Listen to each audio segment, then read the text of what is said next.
Hey, what's up? I was going to do some videos last night, but I got distracted because when I went on MSN.com, there was this big headline that said George Carlin dies at 71. Now, if you don't know who George Carlin is, what I'd like you to do is go to my homepage. And in my favorites section, if you scroll down, there's like a favorite section down there. Usually there's gig logs and things like that from other viewers in this section because when I see something I like, I favorite it. But there's a 7-part George Carlin HBO special down there. I don't know how long it's going to be there because it's probably highly illegal that it exists in the first place. But it's there, and I invite you to watch it if you're not familiar with who George Carlin is. Because, as I go on, you're going to say, well, what is he on about? Well, check it out. He's a comedian. Now, for those of you who do know who George Carlin is and are familiar with his work, you might be saying, Brian, why is this relevant to anything that we're doing on YouTube? Why are you talking about a comedian here? Well, it's relevant in a lot of ways. But I'm going to talk about just a few here. I'm not going to dive too much into Carlin's subject material because, that is, subject to your tastes, I guess. I personally love his material. It's rebellious, it's controversial, but it's very thought-provoking. And it makes me think anyway, and I will be the first to admit that starting out, I was probably about 9 or 10 years old, George Carlin started to influence the way I thought about things. He has a way of doing that through his comedy.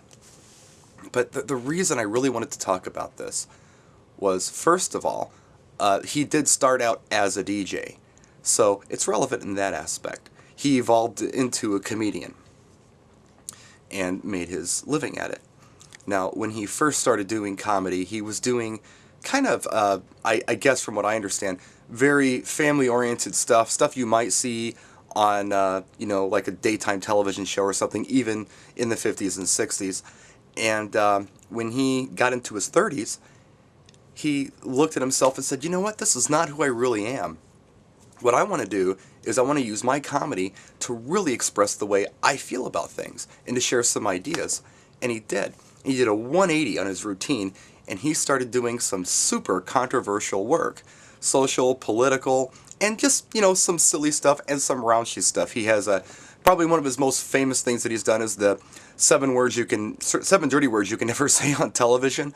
But it went beyond that. It's very smart comedy. This is an intelligent man. He's a wordsmith. But he changed in his 30s, and he went off and he did something completely different.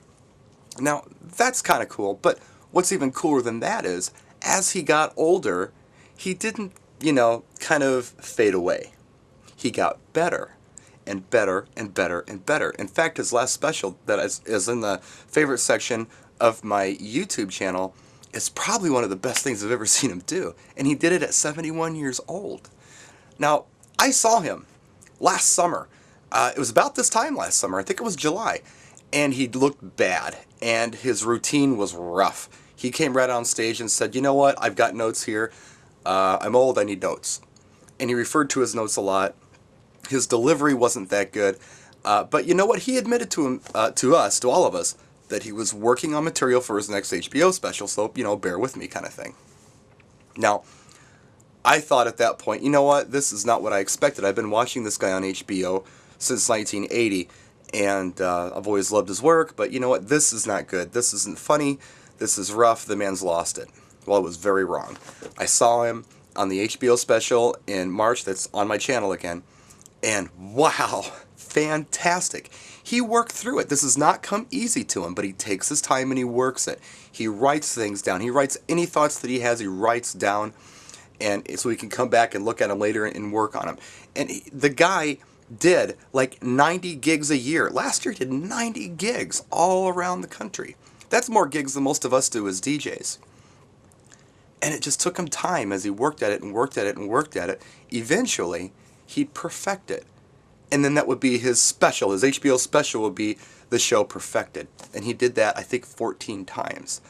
Since I think it was 1975 or 1976 was his first one. That's a rough show. They progressively got better, but I would say within the last 10 years he's done his best work. But what I'm trying to say is, as DJs, some of us might be in our 30s and think, you know what, I'm getting washed up, this isn't happening for me. Maybe it's time to start, really thinking about who you are and what you want to do as a DJ. and go with it. It's never too late. It's never too late, folks. So that's a quick video for you. I don't know if it makes any sense to some of you, but I wanted to put that out there. And just let you know, it's never too late. Practice and enjoy.